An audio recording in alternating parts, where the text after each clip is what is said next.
నమస్తే అందరికీ. Welcome to భాగ్య వంటిల్లు. ఈరోజు చింతపండు పులిహోరతో మీ ముందుకొచ్చేసానండి. దీనికోసం ముందుగా గోరువెచ్చని నీటిలో చింతపండు నానబెట్టి పక్కన పెట్టుకోవాలండి. అలాగే రైస్ కూడా బాగా చల్లారి పెట్టుకోవాలి. ఎందుకంటే వేడిగా ఉన్న రైస్ ఏస్తే ముద్దయిపోతుంది కదా! సో, దీనికోసం నేను అన్నం ప్లేట్‌లో వేసి చల్లారి పెడుతున్నానండి. దీన్ని పక్కన పెట్టుకొని పోపు వేసుకుందాం. సో, పోపు కోసం ముందుగా కళాయి పెట్టి కొద్దిగా ఆయిల్ వేసి, ఆయిల్ కాగిన తర్వాత కొంచెం ఆవాలు, వేరుశనగ పలుకులు, కొంచెం పచ్చిశనగపప్పు, కొంచెం మినపప్పు వేసి బాగా కలుపుకోవాలండి. సో, ఇవి బాగా కలుపుకున్న తరువాత మన కారానికి తగ్గట్టుగా 3-4 ఎండుమిరపకాయలు వేసి బాగా ఫ్రై చేసుకోవాలి. అలాగే చిటికెడు పసుపు వేసుకోవాలండి.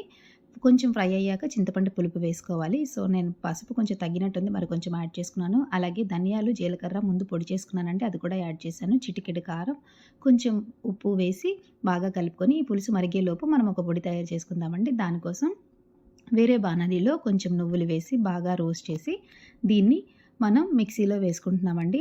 అంటే దంచుకుంటే బావుంటుంది. నాకు టైం లేదు, అందుకని మిక్సీలో వేస్తున్నాను. కచ్చా పచ్చాగా గ్రైండ్ చేసి దీన్ని 1-2 స్పూన్స్ అదే పులుసులో వేసి కలిపి 2-3 నిమిషాలు బాగా కలిపి ఇది దగ్గరికి అయిన తరువాత రైస్ వేసి కలిపేసుకుంటమేనండి. సో, రైస్ వేసి మనం చేయి పెట్టే కలపనక్కర్లేదండి. పులుసు జనరల్‌గా పులిహోర ఇలా పొయ్యి మీద ఉంటుండగానే మనం కలిపితే చాలా బావుంటుంది.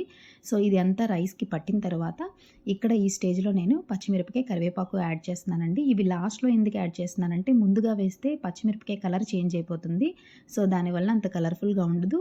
అండ్ మోర్ ఎవర్ ఈ లాస్ట్‌లో మనం ఇలా వేయడం వల్ల పులుపు కాస్త ఎక్కువైతే పచ్చిమిరపకాయ, కరివేపాకు తీసుకొని ఉప్పు వేసి కలుపుకున్నప్పుడు అది బ్యాలెన్స్ చేసుకుంటుందండి. టేస్ట్ చాలా బావుంటుంది. లాస్ట్‌లో జీడిపప్పు వేసి డెకరేట్ చేసుకొని తీసేసుకోవడమేనండి. అంతే, వేడి వేడి పులిహోర మనం ఇంకా వేసుకొని తినేయడమేనండి. చాలా బావుంటుంది. మీరు కూడా ఒకసారి ట్రై చేయండి.